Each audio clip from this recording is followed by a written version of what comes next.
एक बात तो है बंधुओं, मैं आपसे निवेदन करूं, हाथ जोड़ करके मेरी विनती है आप लोगों से कि हो सके तो धरती पर पाप पनपने ही नहीं देना चाहिए। हमारी दृष्टि इतनी गहरी है,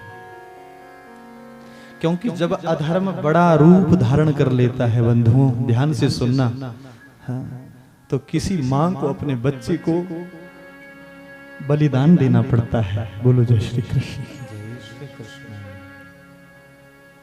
ये आज की बात नहीं है। पूछो उन माताओं से जिन माताओं के सपूत देश की सीमाओं पर इस समय देश के गद्दारों से और देश के दुश्मनों से लड़ रहे हैं। उस मां से पूछो जिस मां का बेटा आज भारतवर्ष की रक्षा के लिए, हम आप सभी की रक्षा के लिए सीमा पर जो है महाराज सीना ताने खड़ा है। बोलो जय श्री कृष्ण।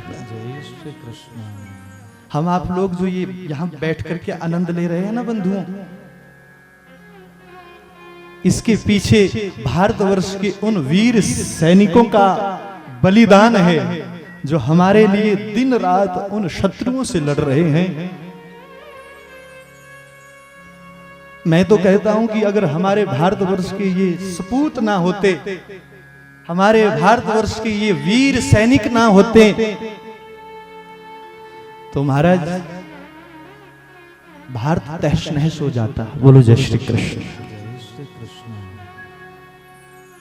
धन्य है वो भारतवर्ष की देवी, धन्य है वो भारतवर्ष की मां जिन्होंने ऐसे सपूतों को जन्म दिया है जो महाराज देश की सीमाओं पर सीना ताने खड़े हैं, अपने शरीर का बलिदान दे रहे हैं, परंतु पीछे मुड़ने वाले नहीं है, पीछे हटने वाले नहीं है। ऐसी मिट्टी केवल भारतवर्ष की धरा पर ही पैदा होती है। बोलो जय श्री कृष्ण। ऐसे सपूत स्वयं मिट जाएंगे पर देश की आन बान और शान को नहीं मिटने देते भारतवर्ष के सपूत।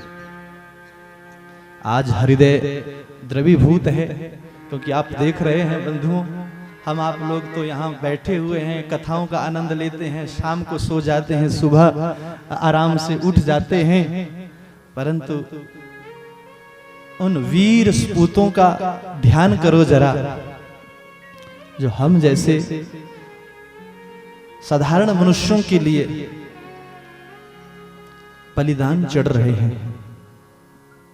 मैं तो हनुमान जी से यही प्रार्थना करूंगा कि हे पवन पुत्र हनुमंत लाल, आपने सोने की लंका जलाई थी। बोलो जय श्री कृष्ण।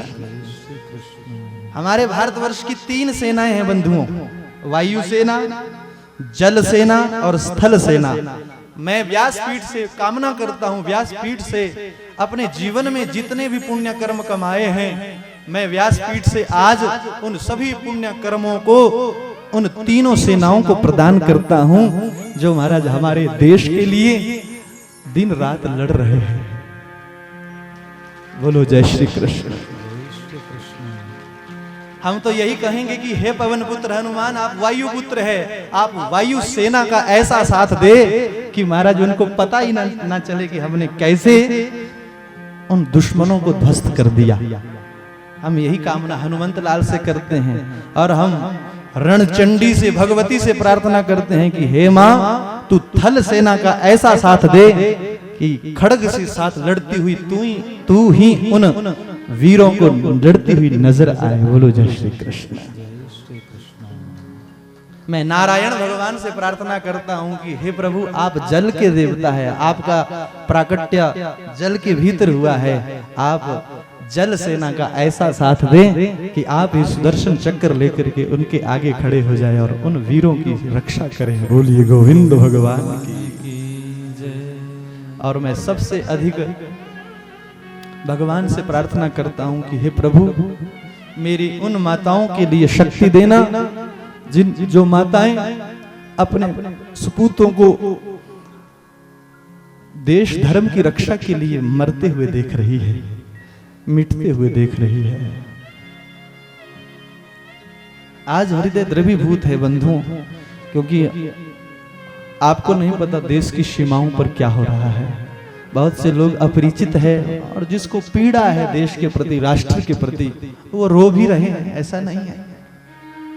वैसे तो हमारा धर्म तो एक ऐसा धर्म है जिस धर्म में सर्वे भवन्तु सुखिनः सर्वे सन्तु निरामया सर्वे भद्राणि पश्यन्तु मां कश्चित् दुःख भाग् भवेत्, ऐसी कामना की जाती है।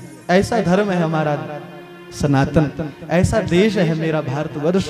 परंतु क्या करें, ये विधर्मी जब महाराज निर्दोष मासूम लोगों को, निहत्थे लोगों को मारते हैं, तो फिर हमारा धर्म ये भी आज्ञा देता है शठे शाठ्यम समाचरेत। बोलो जय श्री कृष्ण। निर्णय लेना पड़ता है। युद्ध बंधुओं गली मोहल्ले की लड़ाई नहीं है, ये युद्ध ऐसा है जिसमें न जाने कितने वीरों को बलि पर चढ़ना पड़ेगा, बलिदान में चढ़ना पड़ेगा।